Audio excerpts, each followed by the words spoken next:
तो चलिए शुरू करते हैं Forum I A S S 2022 का टेस्ट सीरीज में। तो let's try to complete it in 60 minutes at the max. अगर एक्सप्लेनेशन ज़्यादा हुआ तो 70 मिनट्स, लेकिन हाँ। तो let's go to the first question. With reference to the states reorganization in India, arrange the following mentioned states or union territories in the chronological order। बस date of formation पूछ रहा है सिक्किम, हिमाचल प्रदेश, मणिपुर और मिजोरम के बारे में। सोचो कि कुछ पता नहीं है इसके बारे में, तो आंसर कैसे सॉल्व करोगे?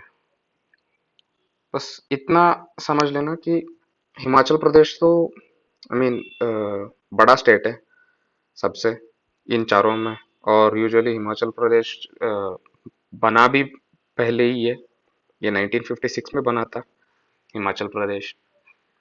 तो बस उसी हिसाब से अगर टू को अगर पहला डाल दिए तो आंसर तो आ ही जाएगा 2314 का क्रोनोलॉजिकल ऑर्डर। लेकिन अगर ऑप्शंस में देखा जाए तो हिमाचल प्रदेश 1956 में बना था, मणिपुर जो है वो 1972 में उसको स्टेटहुड दिया था, 19th स्टेट बना था मणिपुर 1972 में। मिजोरम जो है वो 1987 में बना था, वो 23rd स्टेट है।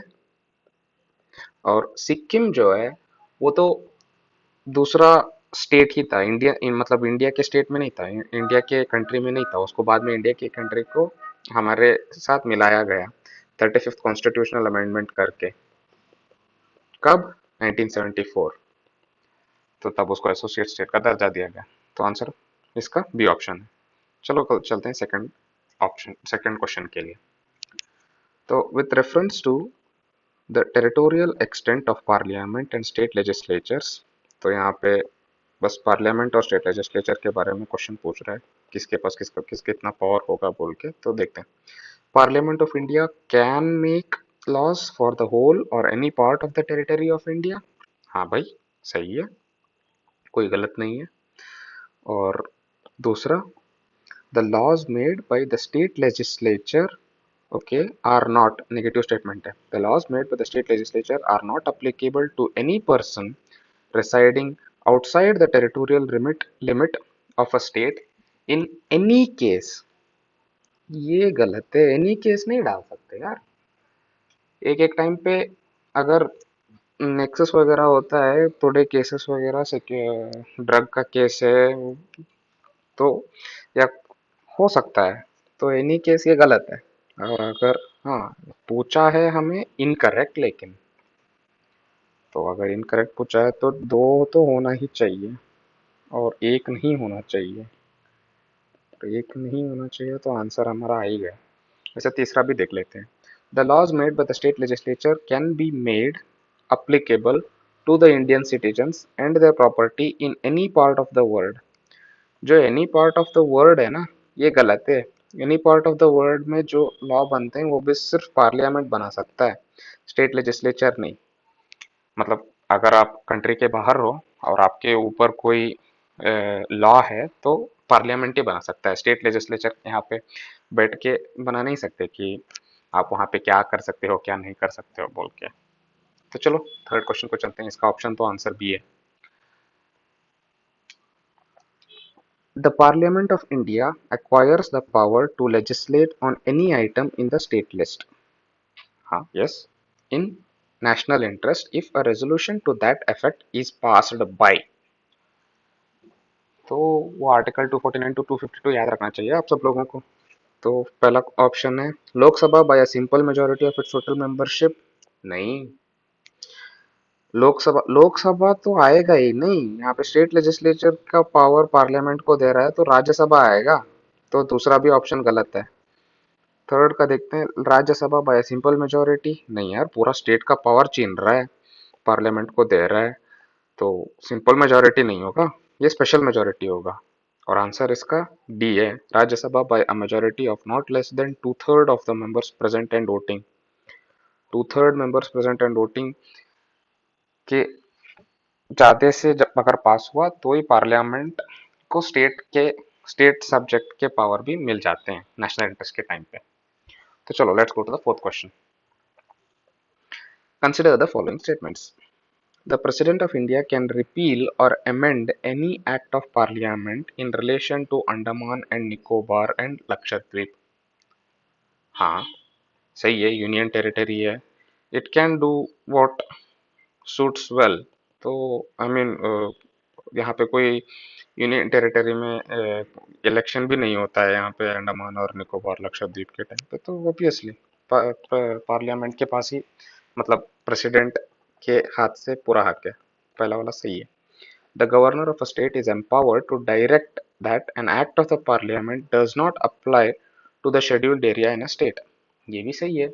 एक्चुअली गवर्नर के लिए वो स्पेशल प्रिविलेज, मतलब स्पेशल पावर भी दिया है ना, कि कोई शेड्यूल्ड एरिया है तो उसको थोड़ा मॉडिफिकेशन या एक्सेप्शन कर सकता है बोल के. सिमिलरली जैसे गवर्नर को ये शेड्यूल्ड एरिया है, वैसे ही प्रेसिडेंट को भी सिमिलर पावर है इन केस ऑफ एएमएमटी, वो जो है ना autonomous districts of Meghalaya, Tripura and Mizoram, tribal area के. तो चलो इसका आंसर तो दोनों है, 1 and 2. Let's go to the fifth question. With reference to interstate water dispute, बहुत चल रहा है. Which of the following statements is or are correct? An ad hoc tribunal is set up under the provisions of River Board Act of 1956.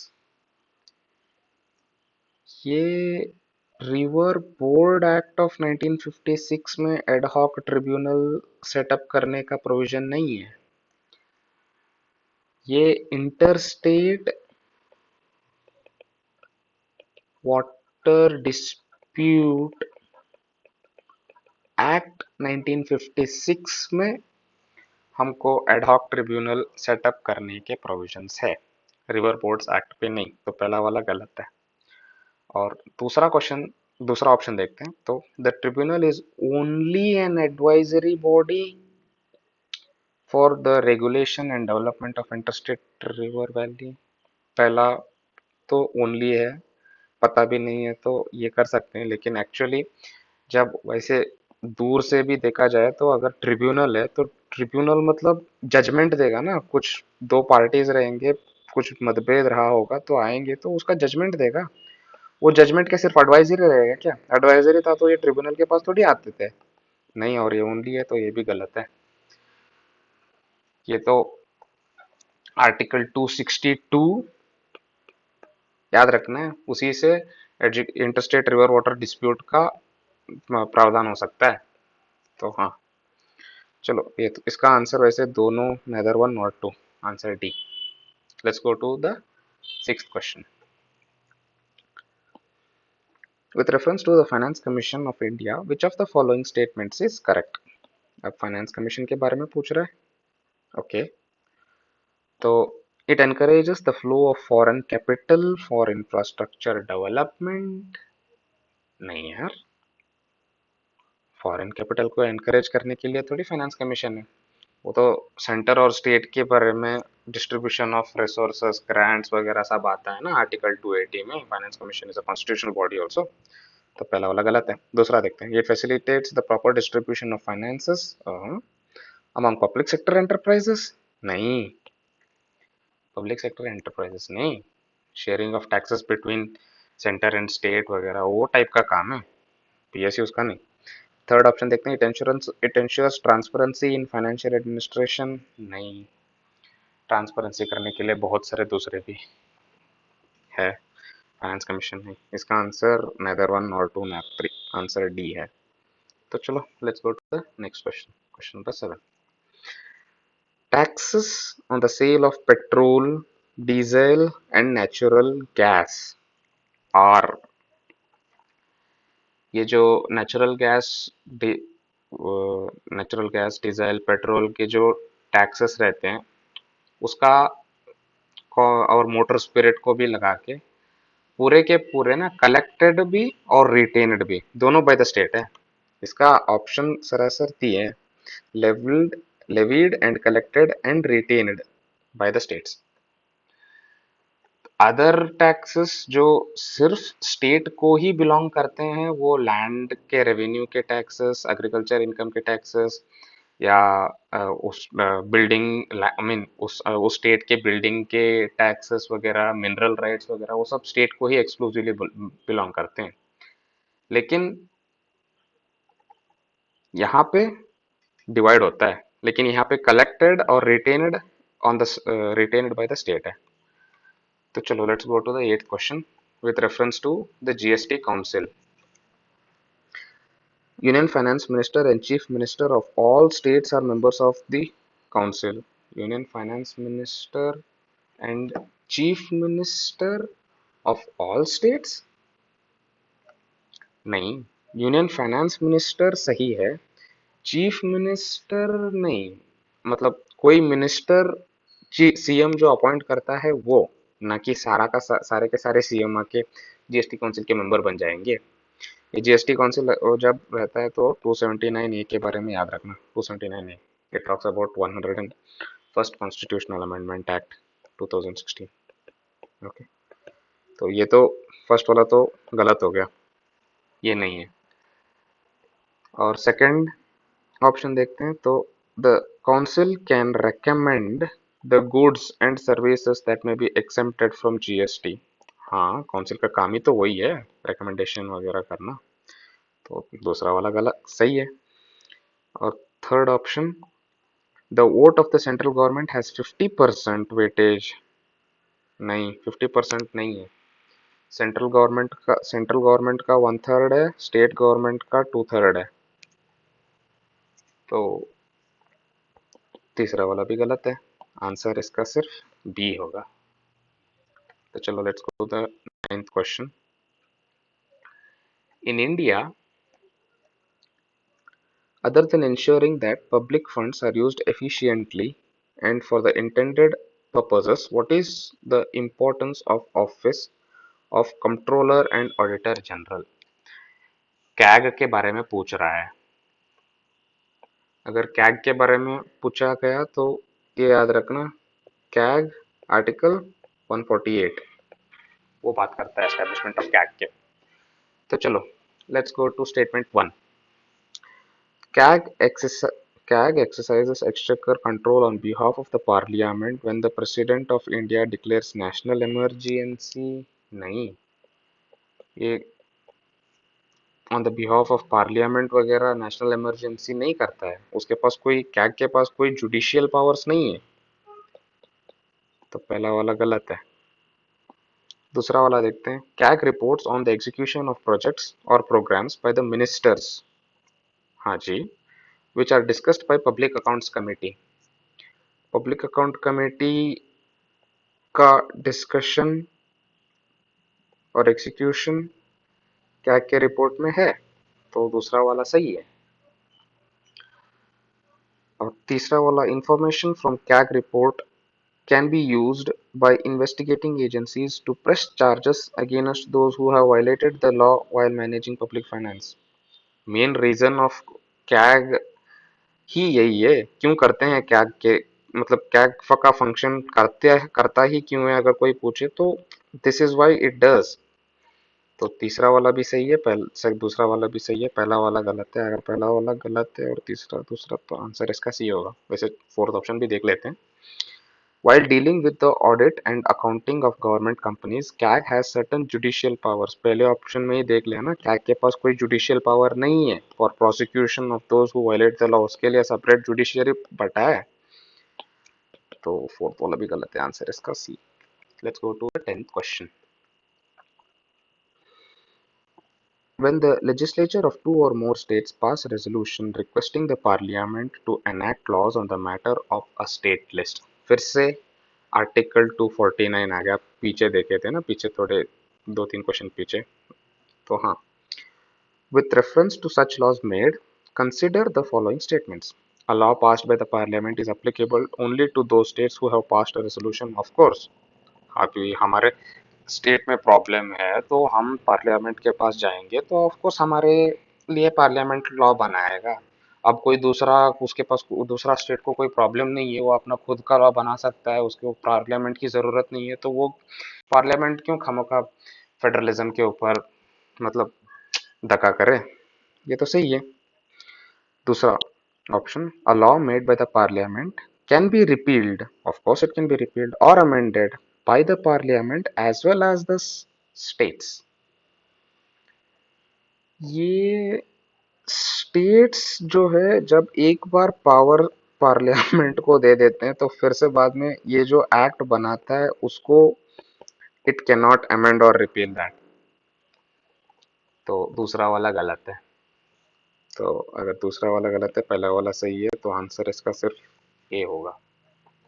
Okay, let's go to the 11th question.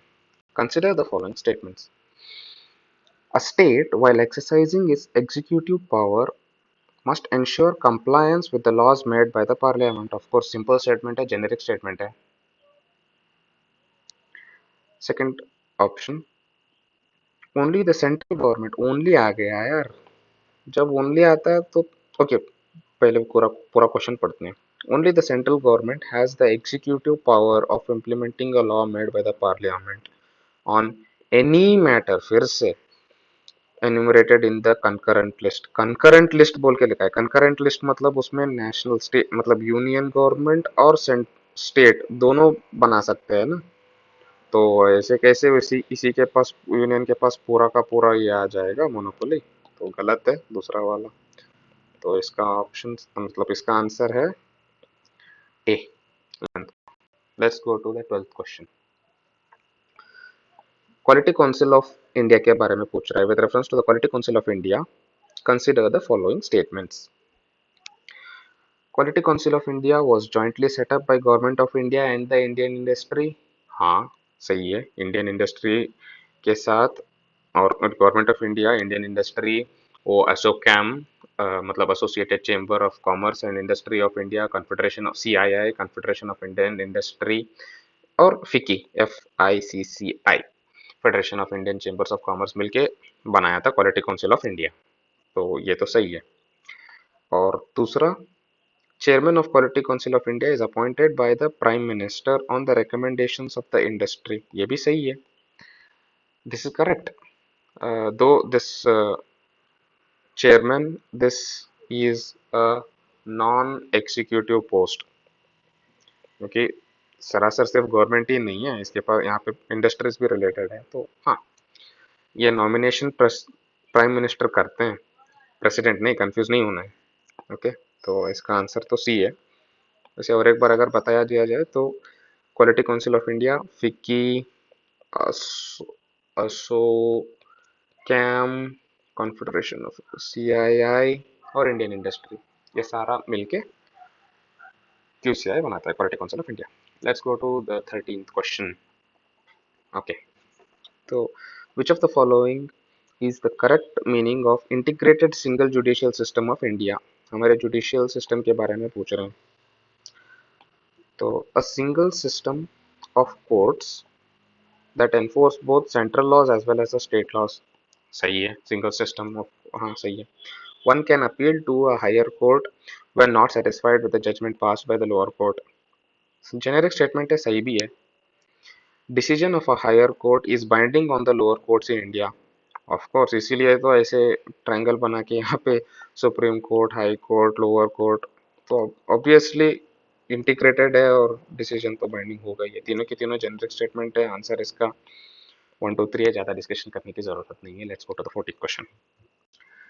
यहाँ पे फिर से inter state trade और commerce के बारे में पूछा जा रहा है कि GST के बारे में पूछेगा क्या, देखते हैं। तो लेट्स गो टू और एक यहाँ पे incorrect, which of the following are incorrect. तो ये और ये याद रखना। चलो let's go to the options. Reasonable restrictions on the freedom of trade, commerce and intercourse within the state can only be imposed by the state legislature। क्यों यार, parliament नहीं इम्पोज कर सकता क्या? कोई स्टेट में अभी दंगा बच रहा है, कुछ तो हो रहा है, तो पार्लियामेंट नहीं इम्पोज कर सकता क्या? पार्लियामेंट भी इम्पोज कर सकता है, सिर्फ स्टेट का यही हक है क्या? पहला वाला गलत है और इनकरेक्ट पूछा है तो पहला वाला तो ऑप्शन ए और डी हो जाएगा। दूसरा वाला भी गलत ही होगा वैसे देखने से। देखते हैं दूसरा option. A state legislature is prohibited from imposing tax on the imported goods from other state। State legislature is prohibited, तो स्टेट का पावर पूरा का पूरा छीन लेंगे वो, ऐसे कैसे होगा भाई? State legislature can impose the tax, तो ये भी गलती है। Okay, let's go to the third question, sorry, third option. A state legislature can make laws, okay, can make laws which exclude certain sections of the people from carrying out trade, business or service. हाँ, it can make that. अभी कोई criminal है या drug dealer से नहीं तो कुछ ना कुछ तो है, तो state has that power to make the laws. तो यस, तीन का निकालो तो आंसर इसका ये है 1 और 2।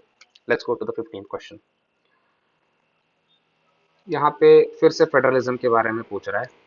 With reference, which one of the following in Indian polity is an essential feature that indicates that it is federal in character? Okay, essential feature of federalism के बारे में main है। Let's go to the first option. The independence of judiciary is safeguarded. It is. It can be the option.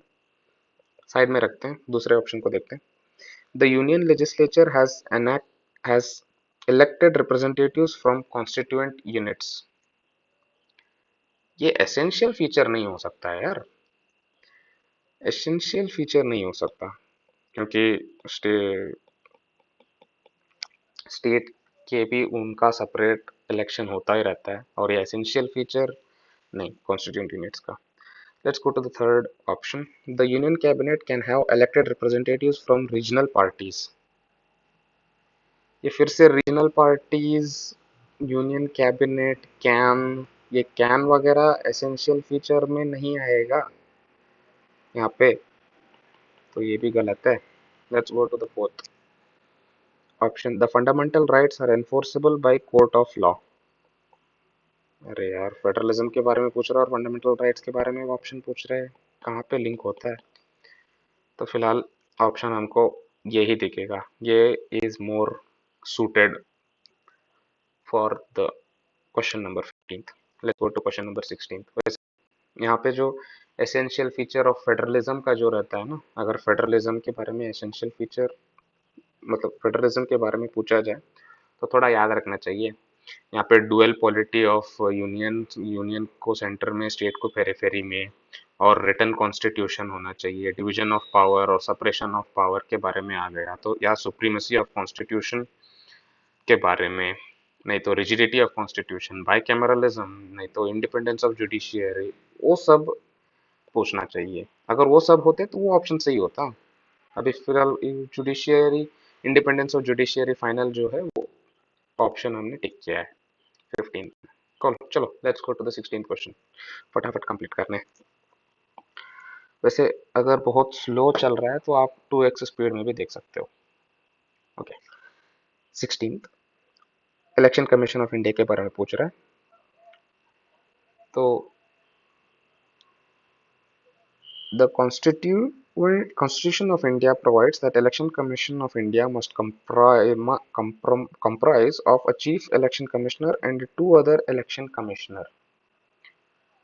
वैसे article 324 बोलता है कि हमारे यहाँ पे इलेक्शन कमीशन होना चाहिए, एक परमानेंट और इंडिपेंडेंट बॉडी होना चाहिए, लेकिन कितने इलेक्शन कमिश्नर्स होने चाहिए ये आर्टिकल 324 नहीं बोलता है, ये हमारे कॉन्स्टिट्यूशन में नहीं लिखा है।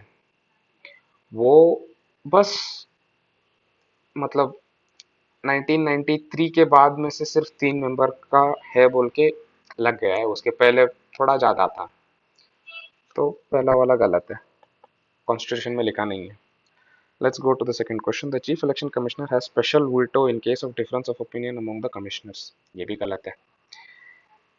पावर्स और ओपिनियंस और सैलरी और वोटिंग सारे के सारे इक्वल होते हैं सीईसी और ईसी के बीच में, कंसेंसस में डिसाइड करते हैं, इक्वल वोटिंग होता है। और अगर मतलब 2+1 होता है ना, ये लोग 2 और ये 1, और इन दोनों में इक्वल मतलब दोनों, एक पॉजिटिव दे रहा है एक नेगेटिव दे रहा है, तो तब इस सीईसी के पास एक एडवांटेज होता है कि ये हाँ बोले या ना बोले। वैसे अगर तीनों के तीनों के, और अगर दोनों के दोनों ने हाँ बोला और सीईसी ने ना बोला तो भी वो हाँ ही होगा। मतलब तीनों के पास इक्वल वोट्स है, सीईसी के पास कोई स्पेशल ऐसे नहीं है। तो दूसरा वाला भी गलत है। यहाँ पे गलत के बारे में नहीं पूछ रहा है, करेक्टिव पूछ रहा है। तो फर्स्ट और सेकंड निकाल दे तो आंसर बचेगा थर्ड। तो वैसे थर्ड भी देख लेते हैं। The retiring election commissioners are not barred from any further appointments under the government, this is true. बहुत सारे इलेक्शन को जो भी इलेक्शन कमिश्नर है उसका जब मतलब हम भी जब यूपीएससी मतलब क्लियर होने के बाद में इलेक्शन कमिश्नर बन गए तो हम ये होने के बाद भी, रिटायरमेंट होने के बाद भी, we can be made governors or we can go in any other office of profit from any other party। वहां से कोई रूल वगैरह नहीं है। तो दिस इज ट्रू। चलो let's go to question number 17। With reference to JPSC, Joint Public Service Commission in India, consider the following statements। तो establishment of JPSC in India was first provided by the Government of India Act 1919। Government of India act 1919 नहीं बताया था actually. JPSC joint public service commission जो है government of India act 1935 बताया था। तो पहला वाला गलत है। और अगर पहला वाला गलत है तो डी गलत है। Let's go to the second question, second option. No such joint state public service commission has yet been formed in India, ये गलत है। बना था। Joint state public service commission was created for Punjab and Haryana, ये दोनों बने थे in 1966 for a short period of time but it was made. तो ये भी गलत है, दूसरा वाला भी गलत है। तो let's go to the third option. JPSC submits its report to the president who then sends it to respective governors। नहीं, प्रेसिडेंट को क्यों सेंड करेंगे? जेपीएससी दो स्टेट के बीच में अगर मतलब एक जॉइंट पब्लिक सर्विस कमीशन है तो अपने रिस्पेक्टिव गवर्नर्स को सेंड करेंगे ना। पूरा सेंटर को क्यों लाने की जरूरत है भाई? थर्ड भी गलत है। तो थर्ड भी गलत है, फर्स्ट भी गलत है, सेकंड भी गलत है। आंसर बचा फोर्थ। वैसे फोर्थ का देखते हैं। JPSC can be created only by an act of a parliament and not by state legislatures. हाँ, ये भी सही है। मतलब अभी डायरेक्टली एक स्टेट पकड़ के, मतलब ये दो स्टेट मिलके बनाएंगे बोल के तो मतलब खुद की खुद नहीं बना सकते ना। सेंटर का तो रोल होना ही चाहिए। तो सही है। चलो let's go to the 18th question. Which one of the following best defines the term state. बस जब ऐसा आता है तो as I had told earlier, अभी भी फिर से बताता हूँ, India is a state and it is a nation in making. Nation जो है आइडियल है, स्टेट जो है हम है। तो उसके ऊपर रिलेट करके आपको पूरा ऑप्शंस देखना चाहिए। तो वैसे इसका ऑप्शन अगर देखा जाए, पहला option, a community of persons permanently occupying a definite territory, yes. Independent of external control, yes, British का कंट्रोल नहीं है अभी। Possessing an organised government, yes, it is a state. वैसे दूसरा ऑप्शन भी देखते हैं। A politically organized people of a definite territory। Politically organized people, Sweden का अगर ऑप्शन ले लिए तो स्वीडन और थोड़े स्कैंडिनेवियन कंट्रीज में जहाँ पे रेफरेंडम से होता है और वहाँ पे पॉलिटिकली ऑर्गेनाइज्ड पीपल नहीं है, तो ये निकाल दो ऑप्शन। वैसे possessing an authority to govern them, maintain by law order, protecting natural rights, ये सब सही है लेकिन ये नहीं। तो बी निकाल दो। और third option, the number of persons who have been living in a definite territory for a very long time with their own culture, tradition and government। ये कैसे है? अब कुर्ड्स है, कुर्ड्स तो टर्की में भी है, चाइना में भी है, सब तरफ लोकेटेड है। सीरिया में भी है, कुर्दिस्तान के बारे में पूछ रहे हैं, तो वो थोड़ी स्टेट हो गए? नहीं ना, फिलहाल तो नहीं है। हो गए तो कोई कुछ दूसरा बात है, लेकिन नहीं है। चलो सी भी निकाल देते हैं। Let's go to the fourth. A society permanently living in a definite territory with a central authority and an executive responsible to the central authority is an independent judiciary। ये भी स्टेट का मीनिंग नहीं है। State का meaning option A है, community of persons permanently occupying a definite territory and independent of external control and possessing an organized government। हमारे देश के बारे में भी मतलब सोच गए तो भी आंसर आ जाएगा। चलो let's go to the 19th question. बहुत स्लो हो रहे हैं इस बार आज। Which of the following are the functions of finance commission? Finance commission का फंक्शन पूछ रहा है।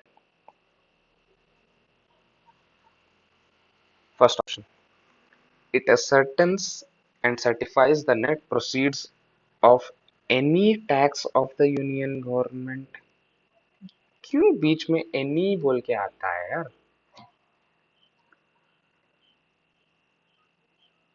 ये सर्टिफिकेशन जो है, असर्टेशन वगैरह, फाइनेंस कमीशन वैसे देखा जाए तो फाइनेंस कमीशन नहीं करता है।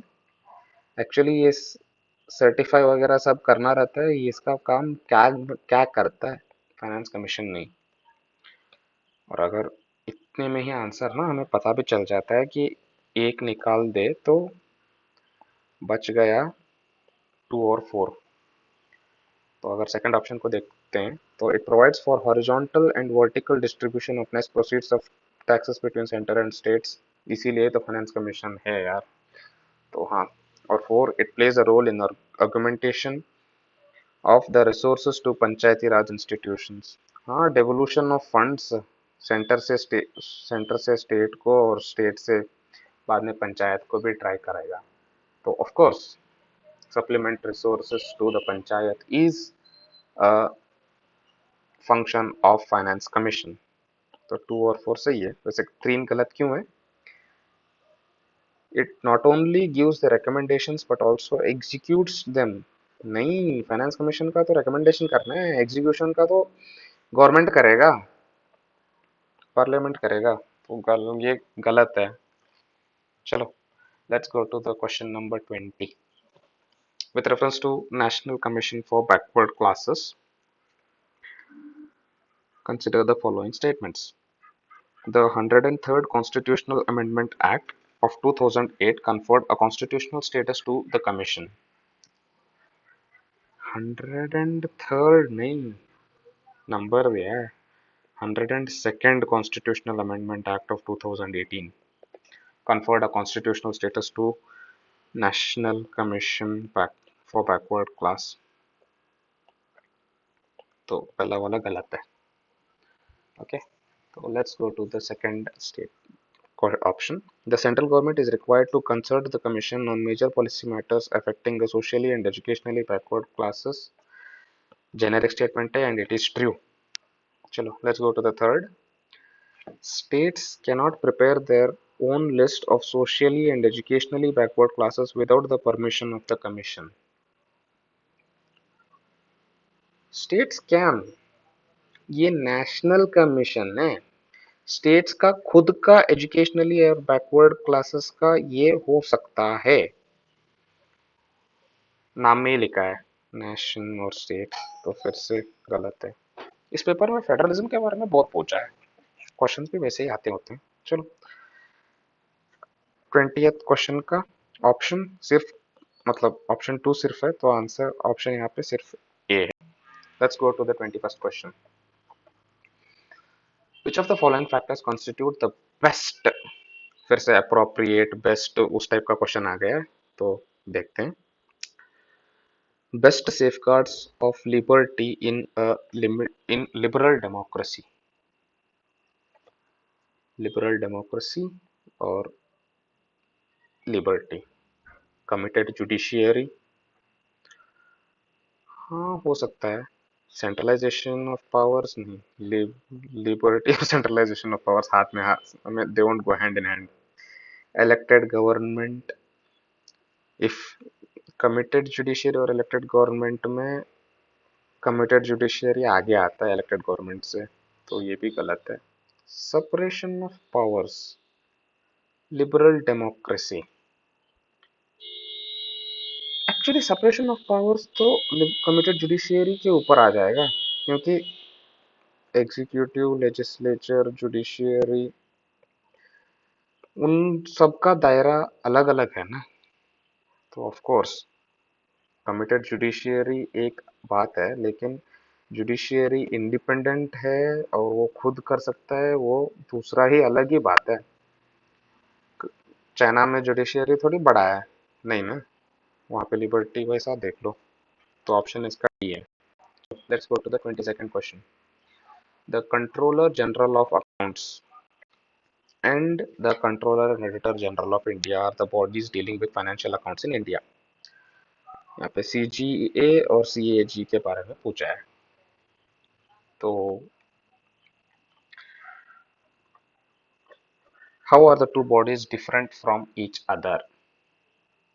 वैसे CGA जो है, controller and general of accounts, ये department of expenditure ministry of finance के अंडर आता है। Department of expenditure ministry of finance ये पूरा अकाउंट्स अकाउंट्स वगैरह चेक करता है।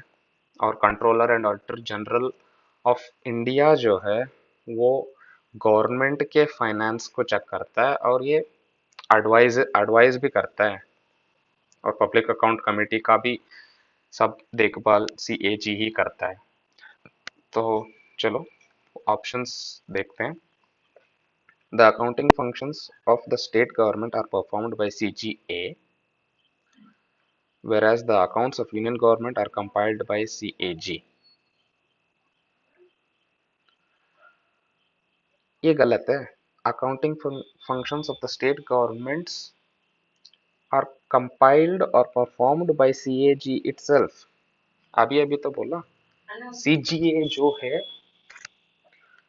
वो मिनिस्ट्री ऑफ फाइनेंस के अंदर आता है, कंट्रोलर जनरल ऑफ अकाउंट्स। तो चलो, while CAG is a statutory body, CGA is a statutory body, the CAG is a constitutional body.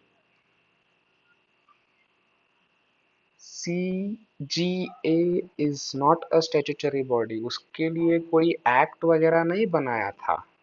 हाँ, CAG is a constitutional body, that is true. CAG article 148 में आता है, that is true. But CGA statutory body नहीं है, ये non statutory है और non constitutional है। दूसरा भी गलत है। तो थर्ड ऑप्शन देखते हैं। CAG audits the finances of the government, हाँ, whereas CGA is the accounting advisor to the government, हाँ, ये सही है। और CGA का फंक्शन भी वही है। तो option is only 3, option D. Let's go to the 23rd question. With reference to Attorney General of India, consider the following statements. The term of his or her office is fixed at 5 years by the Constitution itself. सरासर गलत है। हाँ, Attorney General of India is stated in Article 76, but the term is not fixed by the Constitution. हम president जब चाहे उसको निकाल सकता है। तो एक गलत हुआ। Let's go to the second option. He or she enjoys all the privileges and immunities that are available to the member of a parliament. That is true. He can even take part in the debate, though vote नहीं कर सकते, लेकिन he can take part in the debate. And he or she is debarred from private practice while he or she is working for the government. ये गलत है। He actually can do a private practice. हाँ, government के against नहीं कर सकते, बस उतना है। और अगर कोई कहीं मतभेद वगैरह होता है तो गवर्नमेंट को पहले इन्फॉर्म या प्रायर परमिशन देना पूछना पड़ेगा या बताना पड़ेगा। तो ये भी गलत है। फोर्थ वाला, unlike advocate general of a state, a person who is an eminent jurist in the opinion of the president can be appointed as the attorney general. Yes, this can be, this is a correct statement, क्योंकि ही qualifications for advocate general जो है, जो state के मतलब advocate general of a state जो है उसके qualifications, he is that he has to be qualified to be appointed as a judge of a high court. लेकिन एडवोकेट जनरल लेकिन अटॉर्नी जनरल जो है, जो सेंटर का है, तो उसको सुप्रीम कोर्ट का क्वालिफिकेशन वगैरह भी है, नहीं तो एमिनेंट जूरिस्ट है तो भी चलेगा। मतलब सेंटर के पास पूरा हक है। चलो, let's go to the 24th question. With reference to the Constitution of India, prohibiting or limitations or provisions contained in ordinary laws cannot act as prohibitions or limitations on the constitutional powers under Article 142. It could mean which one of the following? ये article 142 का जो है, ये already last time एक बार UPSC में question भी पूछ लिया था। Article 142 actually gives the powers to supreme court कि अगर एक केस आया है और ये उसको इतना पावर दिया गया है कि Supreme Court has all the power in the world to make it happen, वैसा समझ लो। That is what article 142 states. और इसका मीनिंग ऑप्शन सेकंड में दिया है। The Supreme Court of India is not constrained in the exercise of its powers by laws made by the Parliament. This is already asked in UPSC. So let's simple like that. Let's go to the 25th question. ज़्यादा discussion करने की जरूरत नहीं है उस पर। The Niti Aayog was constituted replacing the Planning Commission. Consider the following statements regarding the differences of between the two bodies. Okay. First option, states were more likely to be treated as equal partners vis-a-vis the center in planning commission than NITI Aayog. अरे इसी के लिए तो नीति आयोग बनाया था कि जब, वैसे समझ लो थोड़ा पॉलिटिकल मुद्दा होगा बताने के लिए, लेकिन ऐसे समझ लो कि जब मोदी सीएम थे तो सेंटर में थोड़ा मतभेद वगैरह होता रहता था। तो as soon as he became the PM, ये मतभेद नहीं होना चाहिए यूनियन और स्टेट के लिए, तो इसलिए इंस्टेड ऑफ प्लानिंग कमीशन ये replaced it with NITI Aayog, ऐसा समझ लो। तो let's go to the second question, sorry second option. whereas NITI आयोग boosts only competitive federalism, planning commission promoted both cooperative and competitive। फिर से उल्टा दे दिया है। NITI Aayog cooperative and competitive, planning commission सिर्फ कॉम्पिटेटिव, वैसा है। और थर्ड वाला, both planning commission and NITI Aayog were provided with the powers to allocate funds। power to allocate the funds जो है वो फाइनेंस कमीशन के पास है। सॉरी, फाइनेंस कमीशन नहीं, प्लानिंग कमीशन के पास है। नीति आयोग के पास अलोकेशन के पावर्स नहीं है, तो थर्ड वाला भी गलत है। 25th में it is none of the above. 26th, वैसे 26th क्वेश्चन को जाने के पहले अगर 25th में हम गए और प्लानिंग कमीशन और नीति आयोग के बारे में डिफरेंसेस, मतलब एक दो तीन डिफरेंसेस, मेन डिफरेंसेस क्या है कि, और सिमिलैरिटीज, दोनों के जो चेयरमैन है वो चेयरपर्सन तो प्राइम मिनिस्टर ही है। पहले पे प्लानिंग कमीशन का चेयरपर्सन प्राइम मिनिस्टर ही है, नीति आयोग का भी प्राइम मिनिस्टर ही है। वाइस चेयरपर्सन भी nominated by the prime minister. और यहाँ पे नीति आयोग में सारे के सारे CM, LG, lieutenant governor, CM सब आते हैं।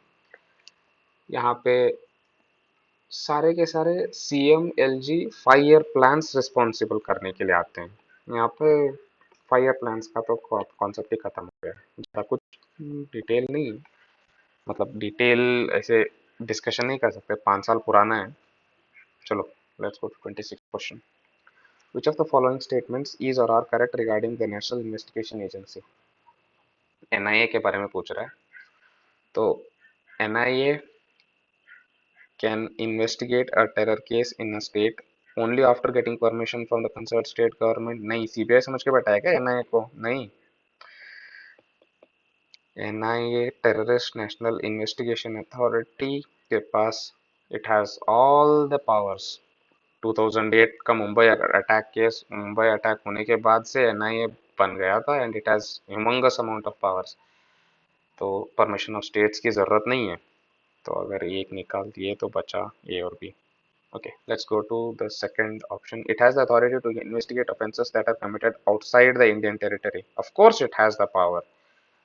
बाहर से आते हैं, हमको टोक के चले जाते हैं, तो हमको पावर मिलेगा ही। और the agency can investigate related to cyber terrorism. तीनों के मतलब 2 और 3 is the correct option. Answer B, option B. Let's go to question number 27. Which of the following suggested that governor should be an eminent person from outside the state and should be a detached figure without intense political links or should not have taken part in politics in the recent past?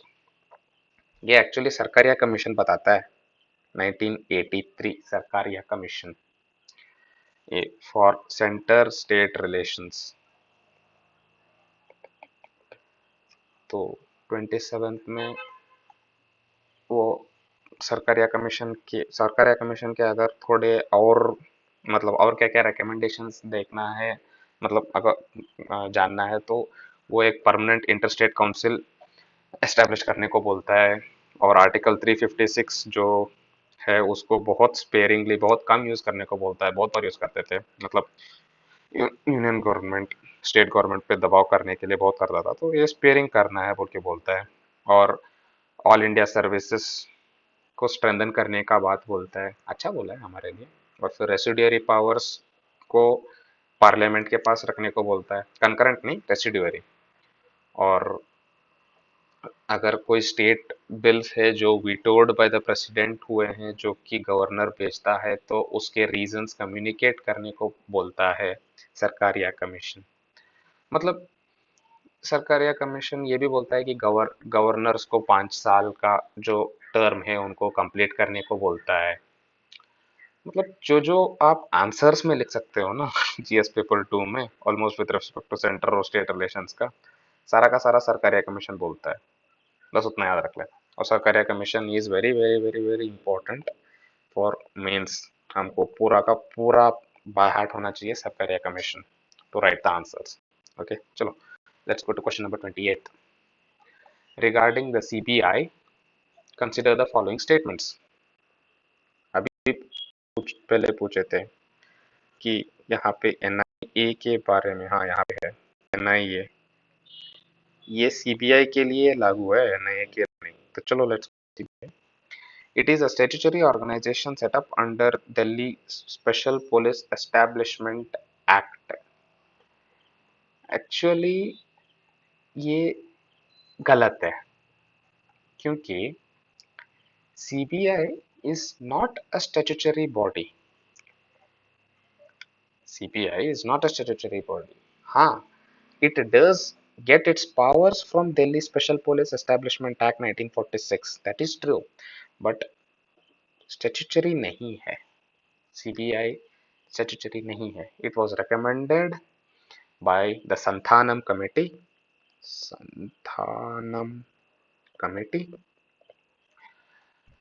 on Prevention of Corruption. Corruption perception index में 76 का जो rank था उसको खत्म, मतलब उसके लिए नहीं, लेकिन हाँ हमारा जो है उसके लिए संतानम कमेटी ने सीबीआई को लागू करने के लिए बोला है। और CBI powers Delhi special police establishment act से लेता है, ना कि वो खुद एक स्टैट्यूटरी बॉडी है। तो फर्स्ट वाला ऑप्शन इनकरेक्ट है। Let's go to the second option. It works under administrative control of ministry of home affairs. नहीं, पहले वो होम अफेयर्स में था, yes, but now it is transferred to ministry of personnel। और third वाला, the director of CBI is appointed by the president with due consultation with chief justice of India। नहीं, due justice of chief, the Lokpal and Lokayukta act 2013 में थोड़े बदलाव होते हैं। यहाँ पे डायरेक्टर जो है, director of CBI, he is appointed by the president bye a 3 member committee का रिकमेंडेशन। 3 मेंबर कमिटी कौन कौन है? प्राइम मिनिस्टर है, जो कि चेयरपर्सन के जैसे है उस 3 मेंबर का, और लीडर ऑफ अपोजिशन है। ऑब्वियसली वो तो होना ही चाहिए, नहीं तो सिर्फ ये मतलब मेजोरिटी का ही चलेगा बोल के बोलने लगेंगे, और ऑब्वियसली करप्शन के बारे में है तो हाँ। और फिर आएगा हमारा chief justice of India of course, लेकिन ये चेयरमैन है, तो दैट इज, तीनों के तीनों गलत है। Answer is none of the above. Let's go to question number 29 with reference to central information commission. फिर से तो consider the following statements. The salary of CIC must be equal to that of the election commissioner। यहाँ पे कहीं लिखा नहीं है। CIC तो राइट टू इंफॉर्मेशन एक्ट 2019 में, मतलब CIC 2005 right to information act 2005 में बना था, और उस टाइम पे मतलब इलेक्शन कमीशन के सिमिलरली मतलब नहीं है। पहला वाला तो गलत है, नहीं है। ये सेंट्रल गवर्नमेंट डिटरमाइन करता है। 2019 में भी ये अमेंडमेंट कर दिया, सेंट्रल गवर्नमेंट डिटरमाइन करता है कि सीआईसी के जो कमिश्नर्स हैं उनके सैलरी, उनके पावर्स वगैरह, ये नहीं। और सेकंड वाला, it can order suo motu inquiry into any matter if there are reasonable grounds. Generic statement है, it is true. Third option, it can impose penalty on a public information officer if he refuses to furnish information। of course हाँ, information अगर refuse करेगा तो obviously ठोकेंगे ना penalty. पहला वाला निकाल दो, ऑप्शन इज 2 और 3। Let's go to question number 30। If the President of India exercised his power as provided under Article 356 of the Constitution in respect of a particular state, emergency provisions के बारे में पूछ रहा है, then the assembly of the state is automatically dissolved. नहीं, assembly चाल लागू रहता है, उसके पावर्स निकाल दिए गए रहते हैं। Next, second option, the powers of the legislature of the state shall be exercised by or under the authority of the parliament। True। 19, Article 19 is suspended in the state। नहीं, वो प्रेसिडेंट बताएंगे कौन से लॉज सस्पेंडेड है, कौन से नहीं। ऐसे एकदम से जरासर से article 19 is not suspended. The president can make laws relating to that state. President नहीं, parliament can make laws, it's not the president, it's the parliament that can make laws. तो चलो, ये तो सिंपल है, answer B. Let's go to question number 31 with regard to tax exemption provided to central or state property, which of the following statements are correct? Tax exemption के बारे में है, तो first option, parliament can, okay, allow municipalities to impose taxes on property owned by the central government। Generic statement है, हाँ कर सकते हो आप अगर चाहे तो।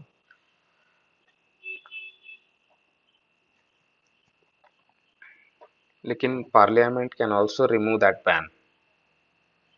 मतलब जो पार्लियामेंट म्यूनसिपैलिटीज को सेंट्रल गवर्नमेंट के प्रॉपर्टी पे टैक्स वसूल करने के मतलब ऑप्शन दे सकता है, मतलब पावर म्यूनसिपैलिटी को दे सकता है। Parliament can also take away that power. It can also not make it mandatory for the central government या कोई प्रॉपर्टी उनके टैक्सेस के प्रॉपर्टी को म्यूनसिपैलिटीज को पे करने के लिए। तो हाँ, वन इज फिलहाल one is true. Let's go to the second option, only the president can authorize the center to impose tax on commercial operations of the state। only the president, नहीं, it is the parliament that can authorize the state to impose tax on commercial operations of a state, not the president। Third option, the state can impose tax on companies created by the central government। Of course state can, ऐसे थोड़ी चलेगा, PSUs पे वगैरह करता है ना tax imposition. तो चलो वन और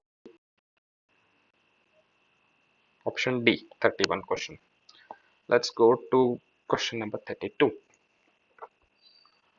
Which of the following are extra constitutional measures to promote cooperation and coordination between center and the states?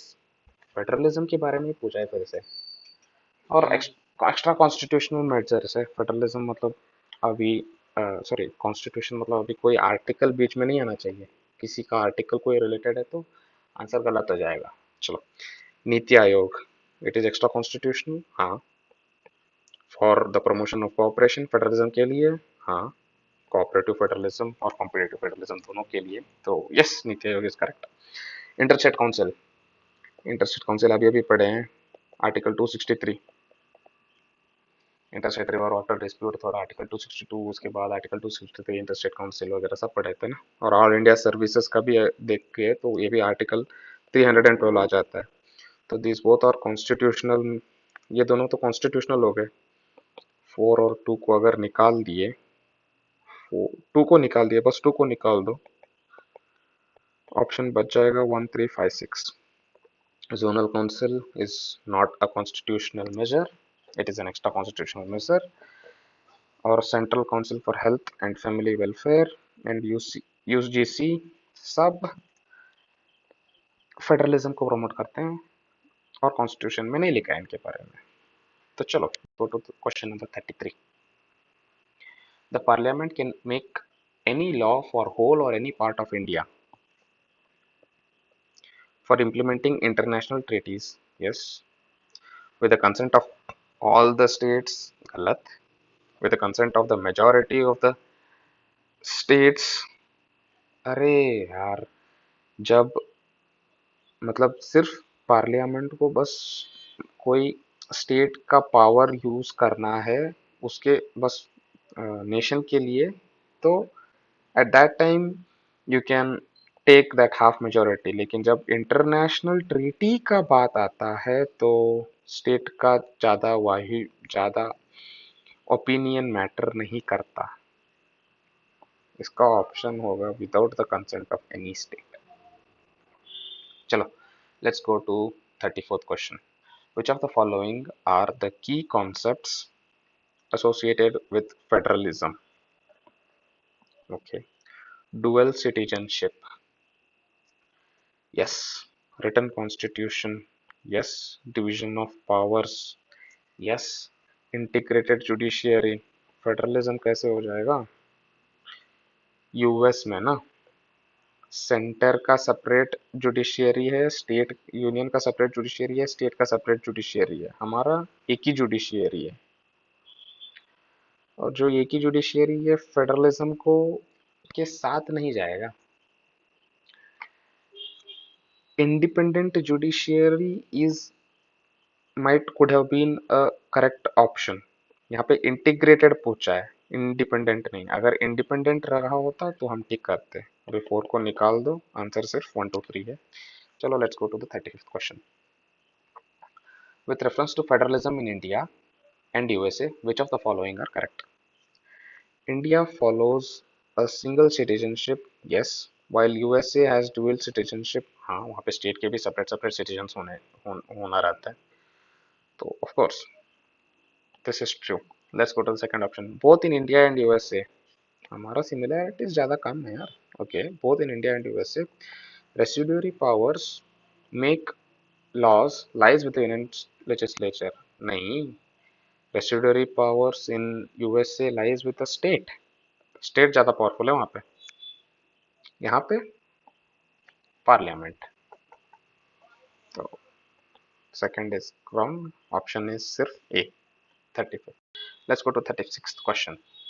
According to the constitution of India, it is the duty of the president of India to cause to be laid before the parliament which of the following?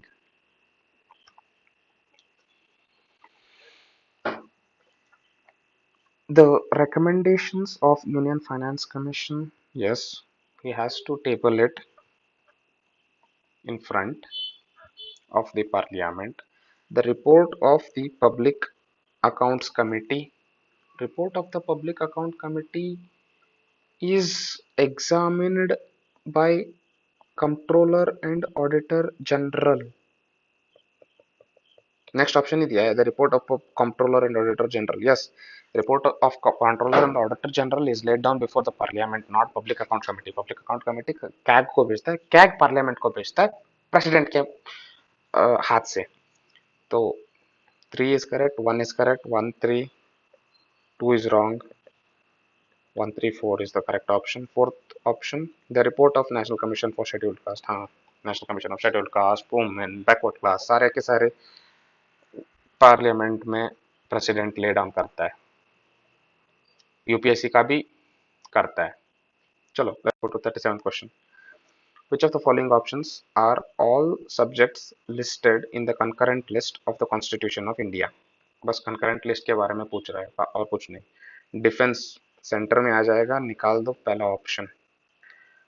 Education हाँ दोनों बना सकते हैं, forest दोनों बना सकते हैं, trade unions दोनों बना सकते हैं, लैंड स्टेट के पास ज़्यादा है तो निकाल दो, बैंकिंग सेंटर निकाल दो, तो ऑप्शन इसका बी है.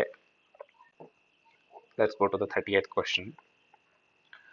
Which of the following matters come under residuary powers as per Schedule 7 of the Indian Constitution? Residuary power.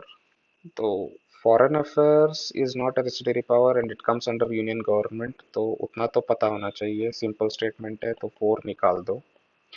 और currency and coinage will also come under the union government, मतलब parliament के पास ही आता है, union list में आता है, तो 3 को भी निकाल दो. And then computer software, disaster management are residuary powers. Yes. तो let's go to the 39th question. Which of the following statements Attorney General of India can? He can take part in the proceedings of the Lok Sabha. पहले भी देखे थे. Yes, he can. He can be a member of the committee of the Lok Sabha. Yes, he can. He can speak in the Lok Sabha. अब पहला वाला है तो of course he can speak in the Lok Sabha ना. He can. Vote in the Lok Sabha is not. Voting तो चुन के ही राजा बनाते हैं हमारे देश में. ऐसे वैसे ये हम वोट नहीं दे सकते किसी को भी. हाँ, नॉमिनेटेड मेंबर्स का दूसरा हाल है, लेकिन अटॉर्नी जनरल के पास वोटिंग पावर नहीं है, ना कि एडवोकेट जनरल के पास, उस दोनों के पास नहीं. तो आंसर इसका 1 2 3 option C. Let's go to question number 40. Which of the following are the important provisions of the constitution which create a strong central government? All right, strong centre, centralism के बारे में पूछ रहा है, मतलब सेंट्रलाइजेशन के बारे में पूछ रहा है. तो parliament has the power to alter the name of the state, that is correct. Emergency provisions supports the centre, correct. Office of the governor of a state, ये तो लोग भी बोलते हैं एजेंट ऑफ सेंटर बोल के, that is also correct. Bill वगैरह reserve कर. तो फोर्थ ऑप्शन नहीं, फोर्थ ऑप्शन, हाँ fourth option. Central government can give instructions to the state government, that is also correct, it can. तो answer is D. Simple question है. Let's go to question number 41. Why India is called as the Union of States in the Constitution? Indian Federation is not the result of an agreement among states like the American Federation. That is actually correct. यहाँ पे union of states है. हम सब लोग हम पहले India बना, फिर बाद में स्टेट्स बने. फजल अली कमीशन, ये कमीशन, वो कमीशन सब लगा लो. यूएस में पहले स्टेट्स बने थे, फिर बाद में चलो हम बनते हैं एक कंट्री बोल के, वैसा था. तो चलो फर्स्ट सेकंड ऑप्शन देखते हैं. States have no right to secede from the federation. Of course यहाँ पे निकल सकता है, यहाँ पे हम नहीं निकल सकते, खबरदार निकले तो. तो सेकंड ऑप्शन भी सही है. Third option, 2 or more states can override the union government in law making. ये कैसा सवाल है? How can they override? नहीं, हाँ, they can approach the centre and even tell the centre that हमारे कोई स्टेट लॉज में आप ही लॉ बना दो बोल के। लेकिन ओवर मतलब सेंट्रल गवर्नमेंट को ही पावर देने का बात हो सकता है, ना कि सेंट्रल गवर्नमेंट के विरुद्ध खड़े होने का। तो let's go to the 42nd question, इसका तो पता चल गया। Which of the following disputes are within the scope of interstate council? जब interstate council आता है तो disputes arising due to the misuse of article 356, yes, that is true. interstate council में इसके बारे में भी चर्चा होता है, स्टेट्स के बारे में दो जो डिस्प्यूट्स आते हैं उसके बारे में भी चर्चा होता है, और delay in state bill that are referred for president's consideration सबके बारे में स्टेट होता है। इंटरस्टेट काउंसिल मतलब ऑलमोस्ट सिमिलर है, जो भी प्रॉब्लम्स होते हैं उसको बताने के लिए। तो तीनों के तीनों आंसर है इसमें। Let's go to the next question, question number 43। With reference to the difference between Article 2 and Article 3 of the Constitution, consider the following statements. Article 2 relates to the admission or establishment of new states that are not a part of Union of India. That is correct. Article 30, sorry, Constitutional Amendment 35 याद रखना, सिक्किम के बारे में पहले पहले starting के first question उसी के बारे में डिस्कस किए थे ना, कहाँ पे गया? हाँ, फर्स्ट क्वेश्चन 1974 सिक्किम। तो that is true. This is true. Let's go to second option. Article 3 deals with the internal readjustment of the territories of the constituent states of the Union of India. This is also true. दोनों के दोनों सही है। Formation मतलब internal readjustment, boundaries of the state can be altered and all that can be done. So both are correct. Question number 44. Sorry.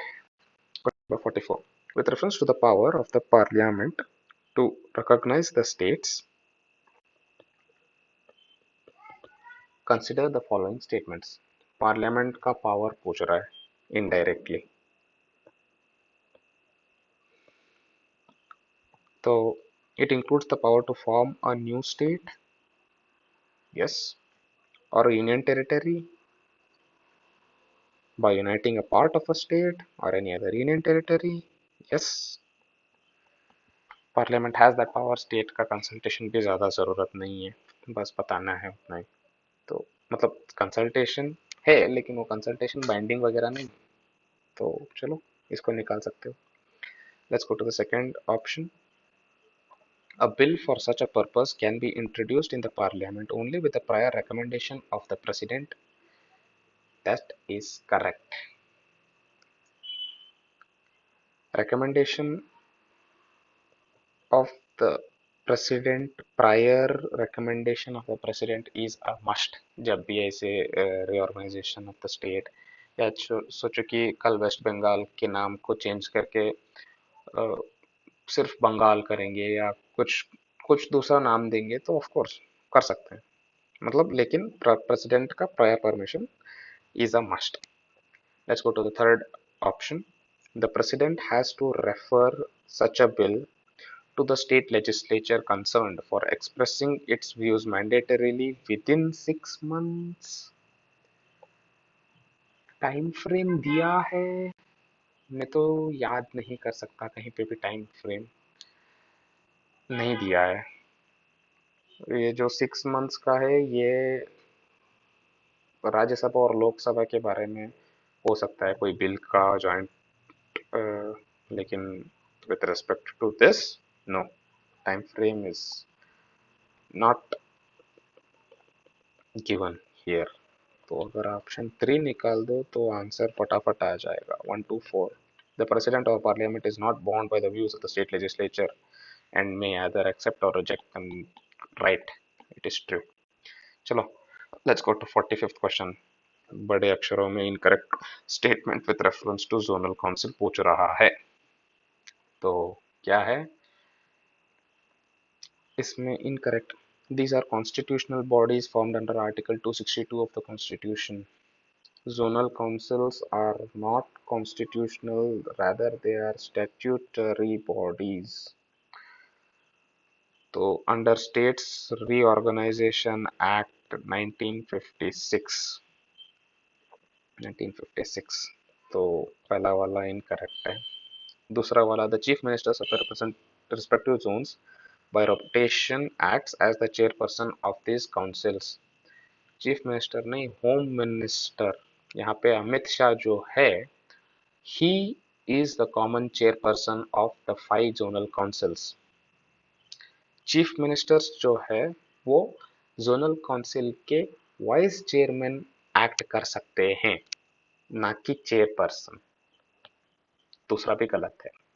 और third, their decisions are binding on the concerned state government, नहीं, they are not.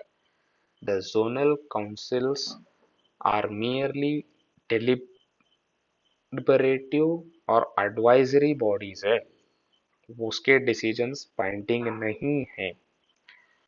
तो तीनों की तीनों गलत है, incorrect पूछा है option D answer. Let's go to question number 46। With reference to the power of the parliament consider the following statements. फिर से पार्लियामेंट का पावर पूछा है। The power of the parliament to diminish the area of a state under Article 3 does not cover cession of Indian territory to a foreign country. Secession, हाँ, yes. Diminish the area of a state, हाँ सही है, लेकिन diminish the area of a state as in the whole India, no, वो नहीं है। अगर जैसे पहले बनाया था ना बांग्लादेश, मतलब इंडिया और बांग्लादेश में कॉन्क्लेव का थोड़ा प्रॉब्लम था। ये इंडियन टेरिटरीज थे और ये बांग्लादेशी टेरिटरीज थे, और इंडिया को ये इंडियन बनाने थे और बांग्लादेश को ये बांग्लादेशी बनाने थे। तो ये इट वाज नॉट सिंपल, मतलब सिंपल मेजोरिटी में वैसे ही आराम से पास नहीं है। It has to be amended under article 368 by amending the constitution. हाँ, वो चाहे तो सिंपल मेजोरिटी होता है, लेकिन कॉन्स्टिट्यूशनल अमेंडमेंट जरूरी है। ये आर्टिकल 3 जो है, it says that the secession of a certain territory to the other state is not covered under it. So 1 is true. Let's go to question number statement number 2, option 2. Settlement of a boundary dispute between India and another country does not require constitutional amendment. हाँ, actually settlement of a boundary dispute जो है वो actually 1969 में supreme court ने बोला था कि ये जो बाउंड्री डिस्प्यूट है उसका कॉन्स्टिट्यूशनल अमेंडमेंट नहीं होना चाहिए। मतलब अगर बाउंड्री डिस्प्यूट है और कोई, यहाँ पे अच्छी तरह से गौर दीजिएगा, there is no word of CESSION secession, secession का कोई वर्ड यूज नहीं किया है स्टेटमेंट पे। मतलब कोई बाउंड्री डिस्प्यूट है, उसको अगर सॉल्व करना है फ्रॉम, सोचो कि इंडिया और बांग्लादेश, नहीं बांग्लादेश नहीं, सोचो इंडिया भूटान का बांग्लादेश कोई डिस्प्यूट है, भूटान का ही समझ लो या नेपाल का समझ लो, और यहाँ पे यहाँ पे हम हमारा कोई जो ये एरिया है हमें उस कंट्री को देना नहीं है, तो उसके लिए कॉन्स्टिट्यूशनल अमेंडमेंट की जरूरत नहीं है। सिंपल एग्जीक्यूटिव एक्शन से ही बन सकता है काम। समझ गए ना?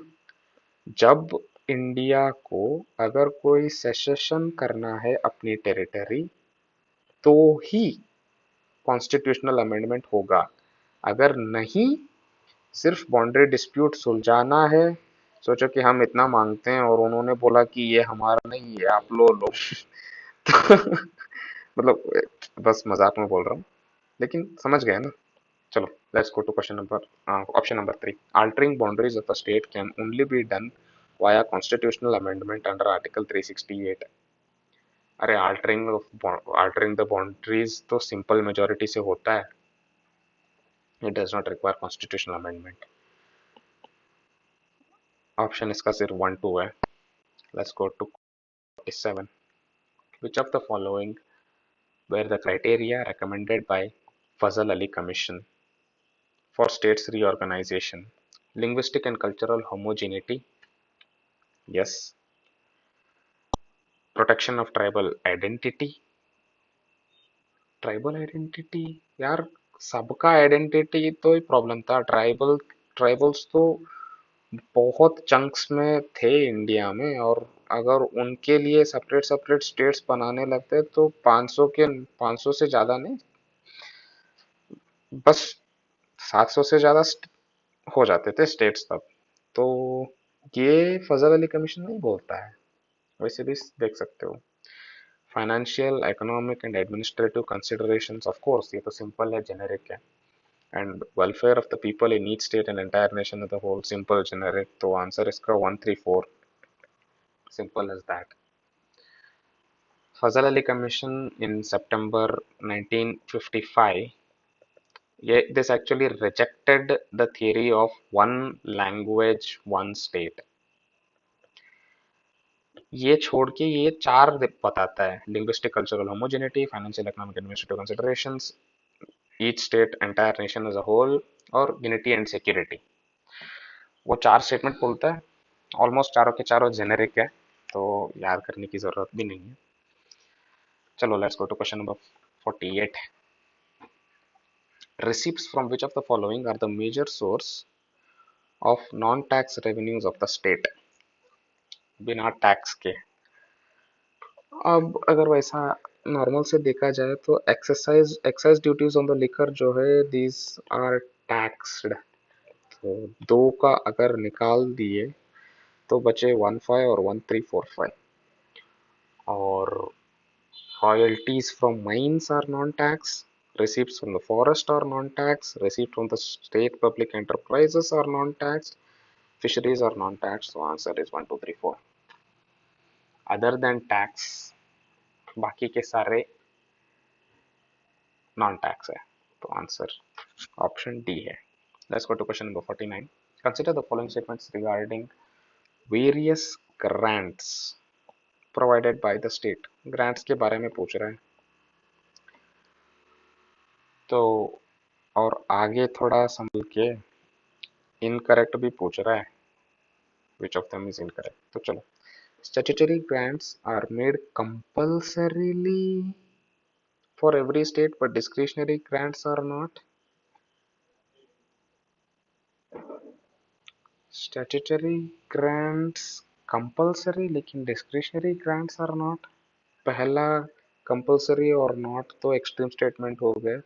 और वैसा देखा भी जाए तो जिस स्टेट को फाइनेंशियल असिस्टेंस की ज़्यादा ज़रूरत है उसके लिए स्टैट्यूटरी ग्रांट्स देते हैं, ना कि सारे के सारे स्टेट्स को कंपल्सरीली. तो पहला वाला गलत है, मतलब ऑप्शन ए और टी हो सकता है.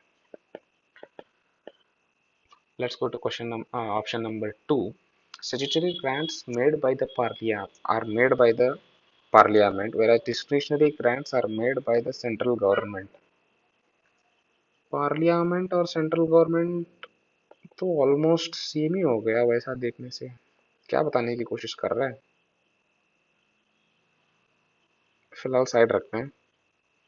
थर्ड ऑप्शन देखते हैं. Specific grants needed for promoting the welfare of scheduled tribes in a state are considered as discretionary grants. नहीं, ये गलत है, उल्टा दिया है, फिर से उल्टा दे रहा है. स्पेसिफिक ग्रांट्स जो है, जो वेलफेयर ऑफ शेड्यूल्ड ट्राइब्स के लिए, these are not discretionary, these are statutory. तो थर्ड वाला गलत है. तो अगर 1 3 गलत है तो ऑप्शन डी होगा. और ये सेकंड वाला एक्चुअली सही है. Statutory grants are made by the parliament और discretionary grants are made by the central government. Actually statutory grants जो है वो फाइनेंस कमीशन के रिकमेंडेशन से देते हैं और डिस्क्रिशनरी ग्रांट सेंट्रल गवर्नमेंट से, सेंटर से। तो ओके, एक्चुअली जब भी हमें आंसर ढूंढना रहता है तो कौन सा सही है बोल के ढूंढते बैठ गए तो हमें आंसर जल्दी से मिल नहीं पाएगा। हमें बस कौन सा गलत है देखना है, और जो भी गलत है उसमें हमें पता चल जाएगा कि आंसर ये गलत है ये सही है। तो चलो, let's go to the 50th question. With which of the following bills can be introduced in the parliament only on the recommendation of the president? President का रिकमेंडेशन कहाँ कहाँ पे चाहिए, कहाँ कहाँ पे नहीं चाहिए बोल के पूछ रहा है, सिंपल एज दैट। तो कॉन्स्टिट्यूशनल अमेंडमेंट बिल जो है उसके लिए रिकमेंडेशन का, प्रेसिडेंट का रिकमेंडेशन ज़रूरत नहीं है, तो one can be removed. Expression of a bill which varies the meaning of the expression agricultural income for Indian income tax. तो Indian income tax, actually agriculture जो है हमारे कंट्री में most of it is not taxed, first वो है। और agriculture जो है वो स्टेट के दायरे, स्टेट का लिस्ट है, और सेंटर जब इसके बारे में आएगा और स्टेट का फेडरलिज्म वगैरह पावर छीन रहा है तो प्रेसिडेंट का प्रायर परमिशन जरूरी है। तो yes, it is true. Finance bill 2 under article 117 of the constitution is false.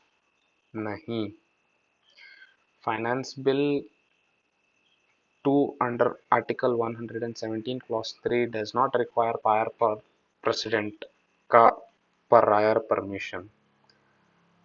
हाँ, आर्टिकल 117 का फर्स्ट जो यहाँ पे जो मनी बिल्स आते हैं इसको प्रायर पर प्रेसिडेंट का प्रायर परमिशन चाहिए, 117 क्लॉज 3 वाला नहीं चाहिए। तो जरा संभल के देख के रहना। और अगर थर्ड का भी अगर निकाल दिए ना तो पहला तीसरा गया, दूसरा तो सही है, ओके, चौथा भी देखना ही है। A bill diminishing the area of a state, this is correct, अभी अभी पढ़ा था। Diminishing the area, changing the name of the state, altering the boundaries of the state, सबके लिए prior permission of president is necessary, जरूरी है। Let's go to question number 5, option number 5, a bill imposing any surcharge on a tax for the purpose of a center, this is also true। Same ये जो agriculture का concept अभी discuss किए ना, यही concept surcharge इसके लिए भी आता है। Bill imposing any surcharge on the tax for the purpose of the centre. तो आंसर बन गया हमारा 245। तो आज थोड़ा डिस्कशन में गड़बड़ हो गया, मतलब उतने इजी तरीके से फ्लो से नहीं हो पाया था, थोड़ा लेट हो गया। कल से थोड़ा जल्दी डिस्कशन शुरू करते हैं। तो चलो, हो गया है, let's end it here. Happy Holi everyone.